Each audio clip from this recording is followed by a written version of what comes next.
This is a story of one of the Imams of Hadith from the 2nd century. His name was Malik ibn Dinar. Malik ibn Dinar, he writes his own story. He says, I was a young man of 19 years old and I used to commit every single sin possible. I used to drink, I used to steal, I used to kill, I used to commit zina. Any sin that you can think of, I used to commit it. And one day, while I was walking on the streets, I came across a beautiful young girl, no older than 5 years old. When I saw her, something happens to my heart. Something told me that it was time to change my ways. So I went home and I prayed. I said, oh Allah, what is this feeling? What is happening to me? So I decided that at that time I would start to change my ways. I decided to get married. Lo and behold, 9 months later, Allah subhanahu wa ta'ala grants me a beautiful young girl named Fatima. Fatima became the coolness of my eyes and the warmth of my heart. I used to love her, I used to play with her, I used to take care of her. And one day, while I was sitting on the chair, I was about to take a drink of alcohol. She came and sat in my lap like she used to do, and she started to play with my beer. And as I was about to take a sip, she hit my hand and the glass went flying away. I thought to myself at that time, had it been anyone other than Fatima, I would have struck their neck. But Allah had placed so much love and mercy in my heart for her that I couldn't do anything except for embrace her and kiss her. And that was the day that I stopped drinking. Time goes on. I'm becoming a better individual. I'm changing my ways. And along this journey, Fatima is becoming more beloved and more dear to me. Fatima now turns 5 years old. She reminds me of that beautiful young girl that I saw on that street that helped me change my ways. But at that time, Allah subhanahu wa ta'ala tried me with a trial so great, it was as if no one on the planet had been tried with such a trial before. Allah subhanahu wa ta'ala took Fatima away from me. She died. I went into depression, I became sad. I didn't know what to do. So I started to drink again in hopes that the pain would go away. I used to drink and I used to drink and I used to drink. In the nighttime I would drink so that I could pass out during the day. And during the day, I would drink so that I could pass out during the night. And one day when I passed out during the day, Allah subhanahu wa ta'ala showed me a vision. The day of judgment had begun. And as I arose, other people arose as well. And there was chaos everywhere. People were running, yet I had no idea what they were running to or what they were running from. And as I started to run with the people, I noticed that I was the only individual that had a giant black snake right behind him. The more I ran, the quicker I ran, the quicker the snake came. So I ran and I ran and I ran until I came to the foot of a mountain.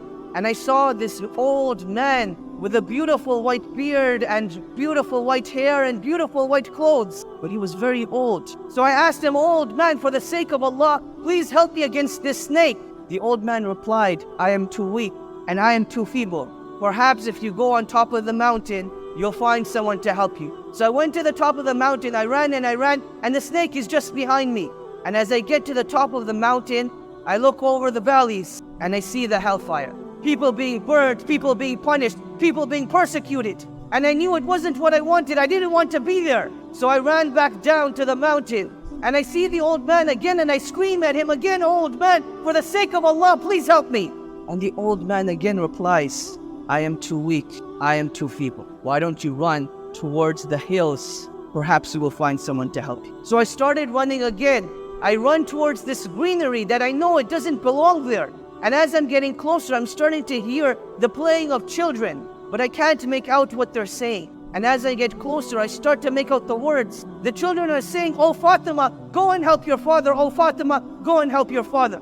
I think to myself, could it be Fatima, my own beloved daughter, the one that had passed away? And as I get closer, the silhouette of her shape starts to become more clear, and I can make out that it is actually Fatima. And her arms are wide open, waiting for me to come and embrace her.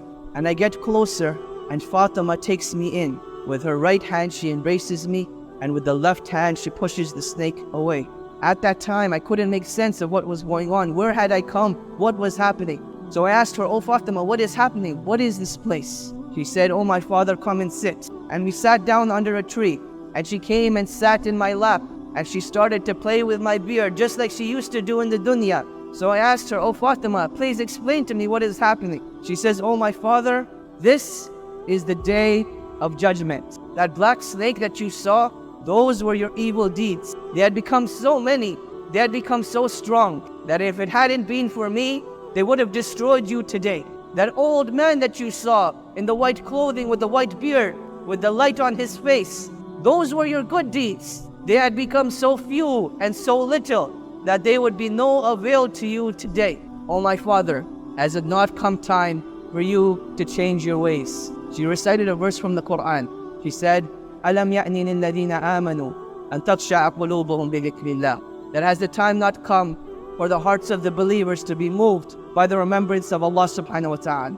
At that time, Malik ibn Dinar, he woke up. He wakes up and he hears the adhan of Maghrib going off. He makes wudu and he hurries to the masjid.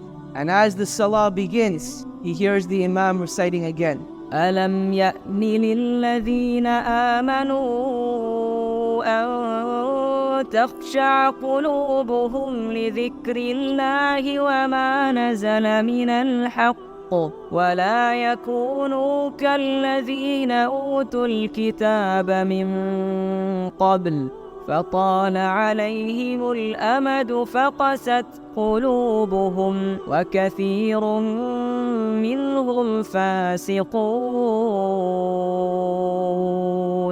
That has the time not come for the hearts of the believers to be moved by the remembrance of Allah subhanahu wa ta'ala. Malik ibn Dinar, he prayed his salah and he knew that a new life for him was about to begin. And that is what he decided to do. Now I want you to think, the story of Malik ibn Dinar has many other stories of what a great individual he became. One of the leaders of the Tabi'een of his time. But how did this individual get to such a state? Every individual has a turning point in their lives where they can become better people or they can become worse people. A conscious decision of which way you want to go, towards Jannah or towards the Nar.